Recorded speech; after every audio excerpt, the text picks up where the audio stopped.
Students দেখে নাও, আজকে আমি তোমাদেরকে এই ক্লাস 12-এর দ্রবণ চ্যাপ্টার থেকে, অর্থাৎ যে তরল অবস্থা এবং কোলয়েড, এই যে চ্যাপ্টারটা, এর থেকে কিছু সাজেস্টিভ কোশ্চেন দিয়ে দিচ্ছি।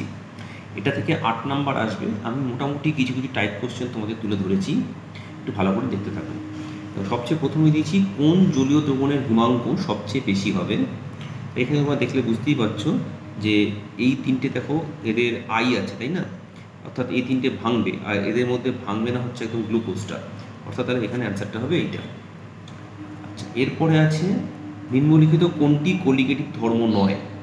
তো দেখো, এখানে কোলিগেটিভ ধর্মের মধ্যে ডেল্টা টি এফ, পাই, ডেল্টা টিভি সবাই পড়ে, কিন্তু কেবিটা হচ্ছে ইবুলোস্কোপিক কনস্ট্যান্ট, এটা কোলিগেটিভ ধর্মের মধ্যে পড়ে না।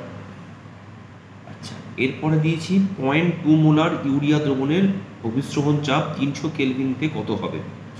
এটা খুব সহজ কোশ্চেন, কারণ এটাতে তোমাদের জানো আমাদের ক্যালকুলেশন করতে গেলে পাই ইকোয়ালস টু আমাদের যে ভ্যালু আছে সি আর টি। এখানে সি দেওয়া আছে 0.2, আর এর ভ্যালু 0.082, এবং যদি টি ভ্যালুটা 300 কেলভিন বসিয়ে দিই, মোটামুটিভাবে এটা গুণ করলে এই 4.92 কাছাকাছি অ্যাটমসফিয়ার প্রেশার আছে। আমাদের এখানে অ্যান্সারটা হচ্ছে এ হবে। জাস্ট সিম্পলি এই তিনটে গুণ করলে পেয়ে যাবো। এর পরের প্রশ্ন লিখে দিয়েছি যে কোলয়েডে পরিশোধনের জন্য কোন প্রক্রিয়া ব্যবহার করা যেতে পারে। দেখো, 4টে অপশন দেওয়া রয়েছে এখানে: জমাট বাঁধা, ডায়ালিসিস, ফ্লকুলেশন, উপরে সবকটা নয়, একমাত্র ডায়ালিসিস ব্যবহার করা যেতে পারে। আচ্ছা, নিচের কোন প্রক্রিয়ায় নদীর মোহনায় বদ্বীপ গঠিত হয়? আর বদ্বীপ গঠিত করতে গেলে দেখো, এই যে ইমালসিফিকেশন, কোলয়েড, তঞ্চন এসব রয়েছে, তঞ্চনটা হবে। ঠিক আছে, জানা কোশ্চেন, কিন্তু খুব একটা প্রবলেমেটিক নয়। আচ্ছা, এর পরের প্রশ্ন দিয়েছি খুব লঘু পটাশিয়াম ফেরোসায়ানেট দ্রবণের ফ্যান্টফ ফ্যাক্টর কত হবে। দেখো, যদি খুব লঘু হয় তাহলে এটা সম্পূর্ণ ভেঙে থাকবে, তাহলে দেখো 4টে কে প্লাস আর একটা ফেরোসায়ানেট আয়ন পাবে, অর্থাৎ মোট 5টা, অর্থাৎ এই বিটা অ্যান্সার হবে 5। আচ্ছা, এখানে দিয়েছে পরে 7 নম্বর কোশ্চেনটা দেখো, যে একটি গ্লুকোজ দ্রবণের রক্ত প্রবাহে ইঞ্জেকশন দেওয়ার জন্য প্রস্তুত হলে এই রক্তের সঙ্গে তার কি একই হতে হবে। অর্থাৎ ভালো করে ভেবে দেখো, এটা হচ্ছে তোমাদের আইসোটোনিক দ্রবণ হতে গেলে তাদের অভিস্রবণ চাপটা সমান হতে হয়, তাই না? আচ্ছা, এরপর আসছি দেখো আমাদের 8 নম্বর প্রশ্ন, কোন আয়নটির তঞ্চন মান সব থেকে কম। খুব ভালো করে খেয়াল করে দেখো, এখানে লেডের দেখো +2+4 আছে, টিনের +2 আছে, কিন্তু সবচেয়ে কম তঞ্চিত হবে যার ক্ষেত্রে এই চার্জটা সবচেয়ে কম, অর্থাৎ সোডিয়ামের ক্ষেত্রে। আচ্ছা, এর পরের প্রশ্ন দেখো দিয়েছি যে 2 লিটার দ্রবণে 8 গ্রাম NaOH আছে, তাহলে এর জলীয় দ্রবণের মোলারিটি কত। দেখো, এই অঙ্কটা তোমাদের আমি করে দেখিয়ে দিচ্ছি। 8 গ্রাম NaOH আছে মানেটা কি? 8 গ্রাম NaOH দেখো, NaOH এর নাম্বার অফ মোলস কত আসছে? 8/NaOH এর তো ওজন 40, অর্থাৎ 1/5, তাহলে 1/5 মোল আছে, তাহলে 1/5 মোল আছে 2 লিটার দ্রবণে। ভালো করে বুঝবে, 1/5 মোল মানে হচ্ছে 0.2, তাই তো? তাহলে 0.2 এটা আছে 2 লিটারে, তাহলে 1 লিটারে কতটা আছে? 1 লিটারে আছে হচ্ছে গিয়ে 0.2/2, অর্থাৎ 0.1 লিটার, তাই না? তাহলে 0.2/0.1, তাহলে এই যে জিনিসটা এলো 0.1, এটাই হচ্ছে, অর্থাৎ 0.1 মোলারিটি হবে। খুব ভালো করে দেখেন না, খুব সহজ অঙ্ক, কিন্তু ছোটো ছোটো করে এভাবে করে নিতে হবে অঙ্কগুলোকে। ঠিক আছে, দেখতে থাকো। এর পরের প্রশ্নটা দিচ্ছি দেখো, নিম্নলিখিত কোনটি ইমালশনের উদাহরণ। এখানে ইমালশন তোমাদের দেখতে হবে যে আছে দুধ ইমালশন, ধোঁয়া, জেলি বা বাতাস, এটা ইমালশন নয়। এর পরের প্রশ্ন দেখো, আর্সেনিক সালফাইড তঞ্চনের জন্য কোনটি সবচেয়ে বেশি কার্যকরী।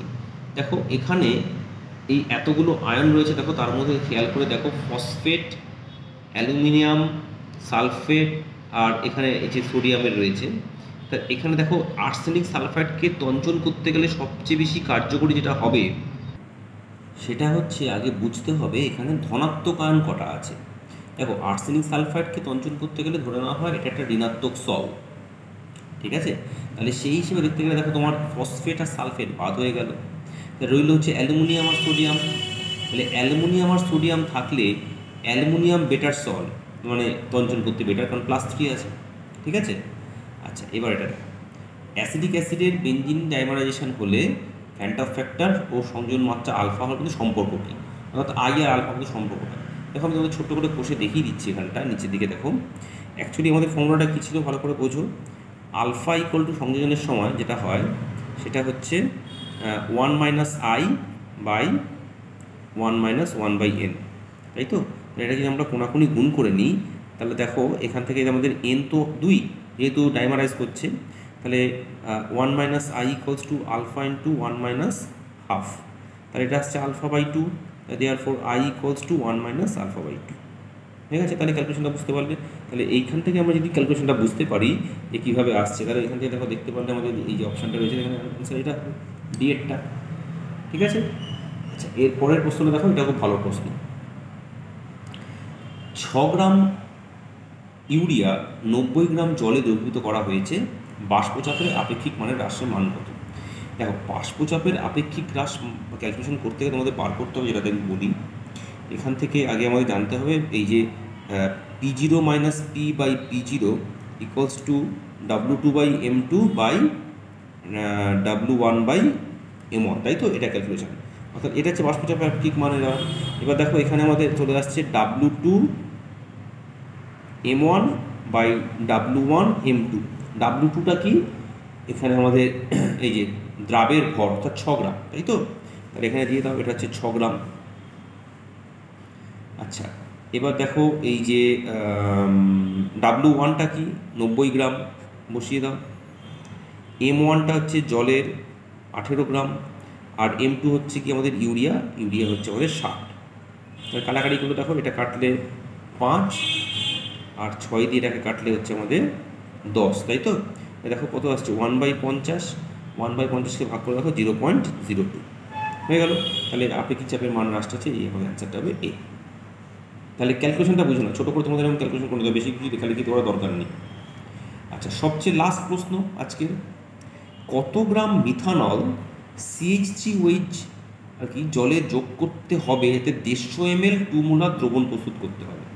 তাহলে 150 ml 2 মোলার দ্রবণ প্রস্তুত করতে গেলে কত গ্রাম মিথানল নেব? দেখো এই অঙ্কটা তোমাদের আমি করে দেখাচ্ছি। তাহলে ফার্স্ট আমাকে আগে জানতে হবে এই যে মিথানলের ওজন কত। দেখো CH3OH এটার ওজন যদি ক্যালকুলেশন করি, কার্বনের 12, হাইড্রোজেন মোট 4টে আছে 4, অক্সিজেন একটা আছে 16, তাহলে 16 4 করি 32, তাই তো? 1 মোল ইথানলের ওজন হচ্ছে 32 গ্রাম, আমি জাস্ট লিখলাম।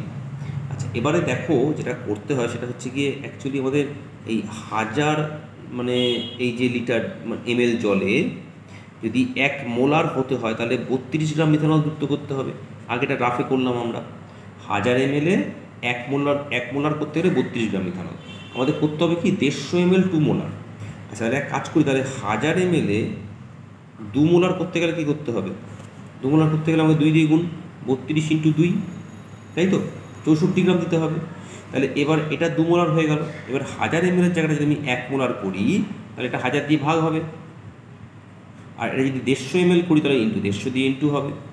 দেখো সিম্পল ক্যালকুলেশন, এটা এখন ক্যালকুলেট করলে আমরা কত পাচ্ছি, এটাকে আমরা ক্যালকুলেশন করে দেখো, এটা 0 0 কেটে গেল। আচ্ছা তাহলে এই 15 দুগুণে 30, 30 আর 32 গুণ করে তলায় 100 আসছে, আর 30 আর 32 গুণ করলে 960, তাহলে 0 0 করে 9.6। ঠিক আছে, তাহলে দেখো এইখানে আমাদের যোগ করতে হবে 9.6 গ্রাম, অর্থাৎ এই এটা হবে অ্যান্সার। ভালো করে ক্যালকুলেশনটা বুঝে নাও, অত তোমাদের ফর্মুলা দিকে যাওয়ার দরকার নেই, সিম্পল ক্যালকুলেট করবে। তোমাদের মোলারিটি অঙ্ক বার করার জন্য এই যে সবচেয়ে সহজ সিম্পল ফর্মুলা তোমাদের বুঝিয়ে দিলাম। যখন গ্রাম চাইবে তখন মোলারিটাকে এদিকে নিয়ে গ্রামটাকে ডান দিকে রাখবো, গ্রামে চেয়েছি। আর যদি মোলারিটি বার করতে গ্রামটাকে এদিকে নিয়ে মোলারিটাকে এদিকে নিয়ে যাবে। আমাদের এখানে যেটা করতে হবে, মিথানলের 1 মোলার দ্রবণ করতে গেলে 1000 ml 1 মোলার হবে 32 গ্রাম দিলে, তাহলে 1000 ml 2 মোলার হবে ইন্টু 2, তাহলে 150 ml হলে 1 ml হলে 1000 দিয়ে ভাগ, আর 150 ml 150 দিয়ে গুণ করে ক্যালকুলেশন করে দিলাম। ভালো করে বুঝে নাও, এই ধরনের কোশ্চেনগুলো তোমাদের আসবে এই চ্যাপ্টার থেকে, ভালো করে প্র্যাকটিস করে নাও। সবাই ভালো থেকো।